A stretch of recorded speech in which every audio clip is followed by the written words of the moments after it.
Choose your friends really well. Because if there's anything I can teach you that would change your life, it's simply this. Who you spend time with is who you become. You lie down with dogs, you come up with fleas. And I don't care what it is you know. I don't care how smart you are. And let me tell you why. If you're with a friend, they have a lower standard than you have for your life. And you hang out with them, your standards will eventually lower. Not because you want low standards, but because you love them and you don't want to be angry with them all the time. You don't want to be picking a fight with them. You don't want to be on top of their case. So eventually you make it okay for them. And as you make it okay for them, a part of you makes it slightly okay. And it's no longer a must, and your standards drop. I remember I did a speech a few years ago for the United States Marines. And the general invited me to come to Camp Pendleton.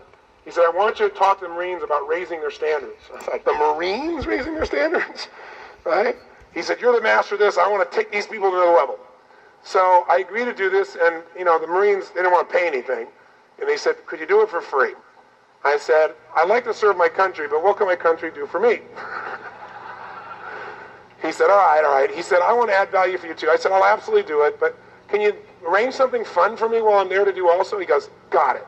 So I got there and he let me drive the tanks, throwing grenades, exploding, and all the stuff you want to do when you're a little kid. But it was real. It was really cool, So now it's time for me to talk, and I'm in the appropriate testosterone state to talk to these men.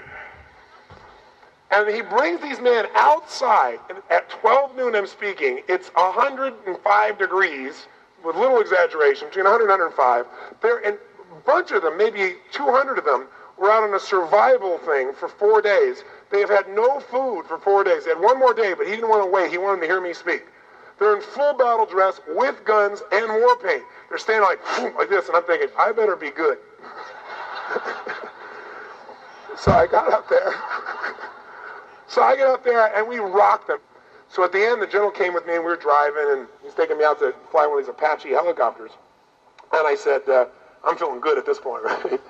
And he said, Tony, that was unbelievable. He went on and on. He goes, that's the strongest I've ever seen. That's the most unified I've ever seen. I mean, the most I said, well, thank you very much. He goes, I got to ask you something. He said, these men and women today, and if not today, certainly their time as a Marine, that will be the highest standard they will ever have for their life. Most of them will never have this kind of standard for their life again when they leave the Marines. Why is that? Is it because people are basically lazy? Is it because people don't care? Is it people that have no real drive unless you make them have it? Do they have to be mobilized by someone else? And I said, no, sir, I don't believe so. I said, I believe most people's lives are a reflection of the expectations of their peer group. And he went, whoa, and I thought, whoa, let me write that down. That was really good. I'll say it again. Most people's lives are a direct reflection of the expectations of their peer group. What does this mean? Okay, what's one of the deepest needs we all have? The need for what? Love, okay? And connection, true? And we need to feel like, have you ever had somebody love you but you didn't feel worthy of it? Anybody felt this way, honestly? Like, I know they love them, but they don't deserve it. Or have you ever had somebody say, I'm so proud of you, and you thought, I didn't do squat. What do you mean you're proud of me? And they really are proud of you, but you don't accept it. Do you follow what I'm saying? And why didn't you accept it? Because you feel what you did wasn't what enough? Significant enough. Do you follow me on this? They thought it was. So here's what happens. You're in a relationship with someone. Who is your peer group?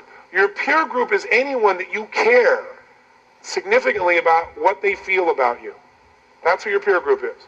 So one time in your life it was your parents, and it may still be, it may no longer be. I don't know about you. So whoever you care, and how many of you can think of someone? Think right now of someone you care. How they feel about you matters a lot to you. Because if they didn't feel good, you wouldn't feel good. How many can think of someone like that in your life? Okay? That's a peer member. That person exerts an enormous, whether you know it or not, amount of influence of how you live your life. Enormous. Because if you have expectations that are much higher than they have, then something's going to happen. You're going to be, oh man, I want to do this. And they're going to go, hey, mellow out. Come on. Don't be so serious. Come on, we got plenty of time.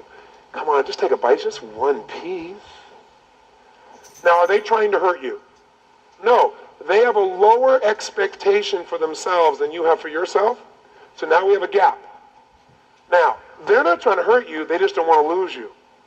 And if you're now trying to do something more significant, they know that could mean separation. They know that could mean loss. And so what they do is they try to gently, nicely, sometimes not nicely, sometimes harshly, bring you back to earth. When I was in high school, everyone was like, hey, mellow out. You don't have to work so hard. You don't have to do this. You don't have to. Come on. As a result, what happens is if your expectations are higher than your peer group, one of two things happen.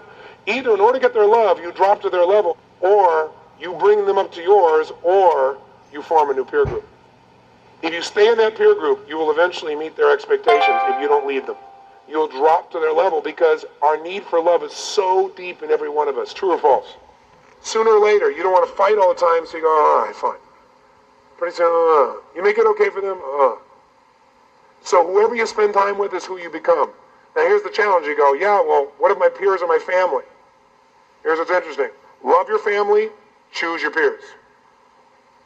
Love your family, but choose your peers. Choose who you're going to give the power to determine whether you feel loved or not. Who you're going to give the power to determine significantly how you're going to feel about something. Because otherwise, your life is destined to be like those of the people in your family, some of which may be good, some of which may not. Love your family, choose your peers. That means some of your family members you might want to choose as peers. How many can think of a particular family member which probably would not be the person you'd want to give the power to shape how you feel about yourself? So what do you want to do with that person? Love them, but do not make them your peer. You got to decide.